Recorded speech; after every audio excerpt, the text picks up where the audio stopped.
Hello, Theory of Knowledge students. This is Mr. Naylor recording his lecture for this week, the next to last week of March. Today is March 23rd, 2020. I hope you all are doing well out there and are staying safe. This week we will pick up in our discussion of ways of knowing.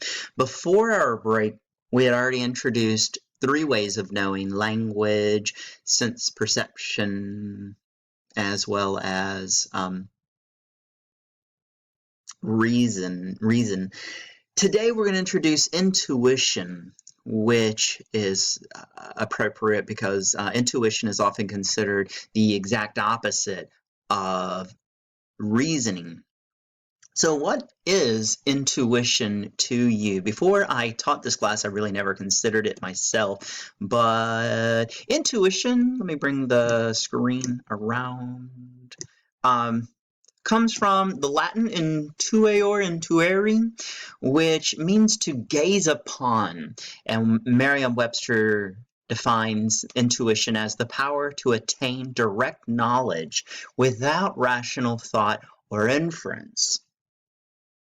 So it is what you first see and your first assessment of what you see at first before you apply rational thought or make any inferences is your intuition. So, for example, do you believe in love at first sight?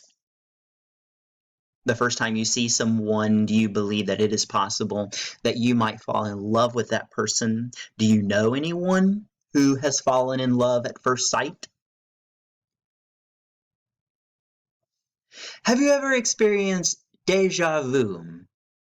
Have you ever been in a situation and you thought, I remember being here, or I remember being asked this question?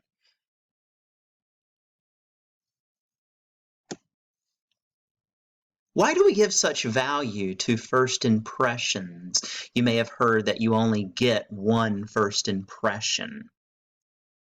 Why do we discredit future impressions?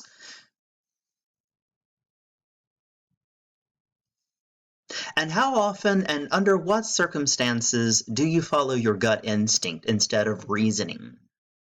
How many times have you been told when taking a standardized test, such as the ACT or SAT, that often your first answer is the right answer? And when you begin to apply reasoning or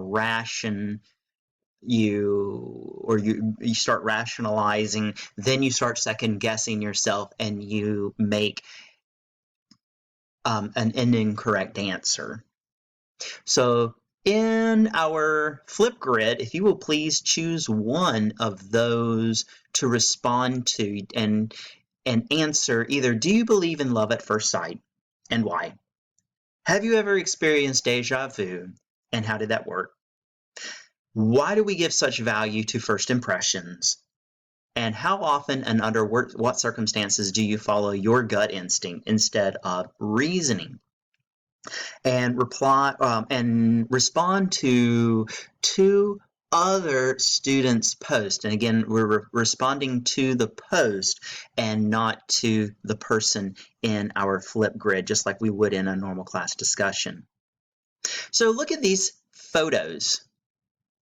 Here's a girl on the left. I'll bring that down a little bit. There is a man on the left. I think that is a man.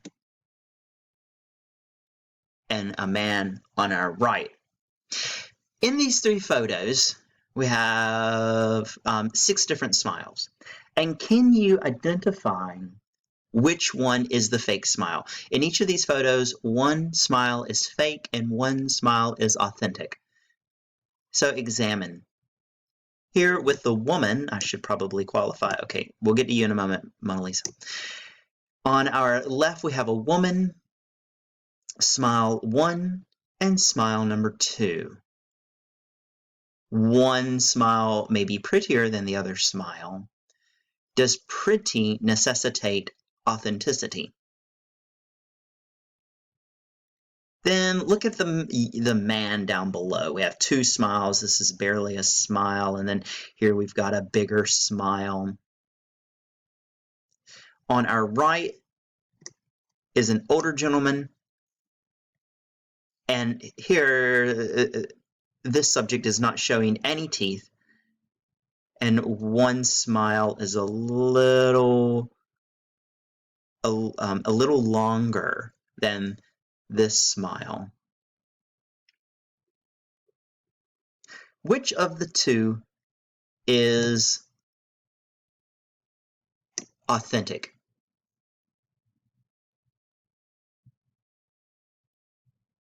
What are you basing the authenticity of these smiles upon? Psychologists would argue that on the left is the correct smile, or the authentic smile. That one is fake. Down below, the left is the fake smile, and the right one is authentic. On the right, again, the left is fake, and the right is authentic. Did you guess the correct authentic smile?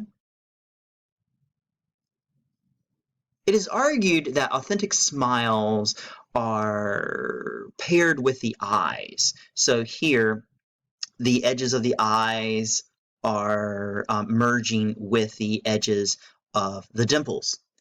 Here, the eyes are relaxed. Down below, the first subject has relaxed eyes with a fake smile, and then here he is clearly smiling with his eyes.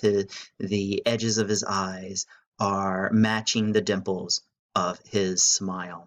On the right, although this is an older gentleman and his eyebrows are already beginning to sag to the fake smile, his eyes are smiling better on the right smile. And how strange to say that people smile with your eyes. So consider this. Is this famous painting of Mona Lisa by Da Vinci fake or authentic?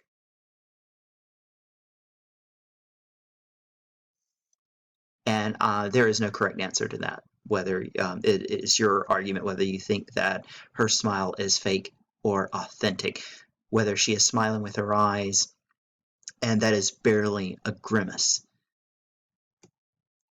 Okay, so in intuition, here's some terminology that we use. Automatic system. Come on. There we go. Intuition is an automatic system. It is fast, it is unconscious, it is intuitive, and it is inflexible. A system that is your gut reaction. And another question, why do we always consider our gut as a source of knowledge and a source of judgment? Our brain is not in our intestines. Okay. The opposite of the automatic system is the reflective system, using reasoning, which is slow, conscious, deliberative, and flexible.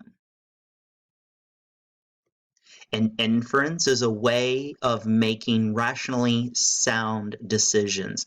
When you infer a conclusion, you're basing that on previous given information.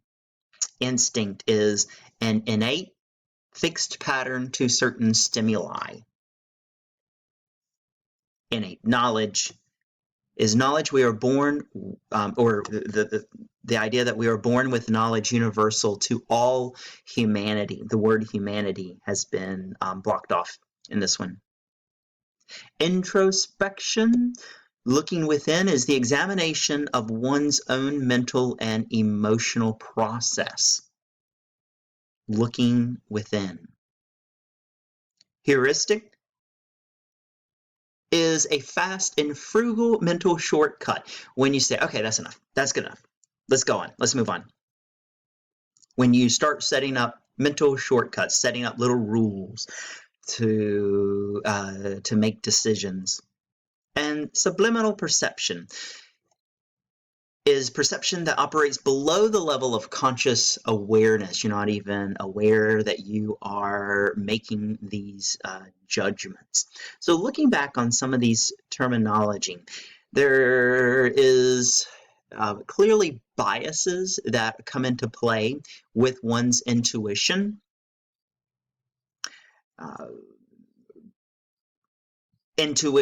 Or judgments made by intuition will often change through reasoning when you slowly think about what you are saying. There is some innate knowledge that is unique to our species that we cannot change. This is, of course, a theory. And have you ever examined your own mental and emotional process of forming a judgment? And subliminal perception, do future reasons, or when one begins to reason, are you ever influenced by the intuitive decision or judgment that you made at the initial observation? Next, we will discuss memory in our next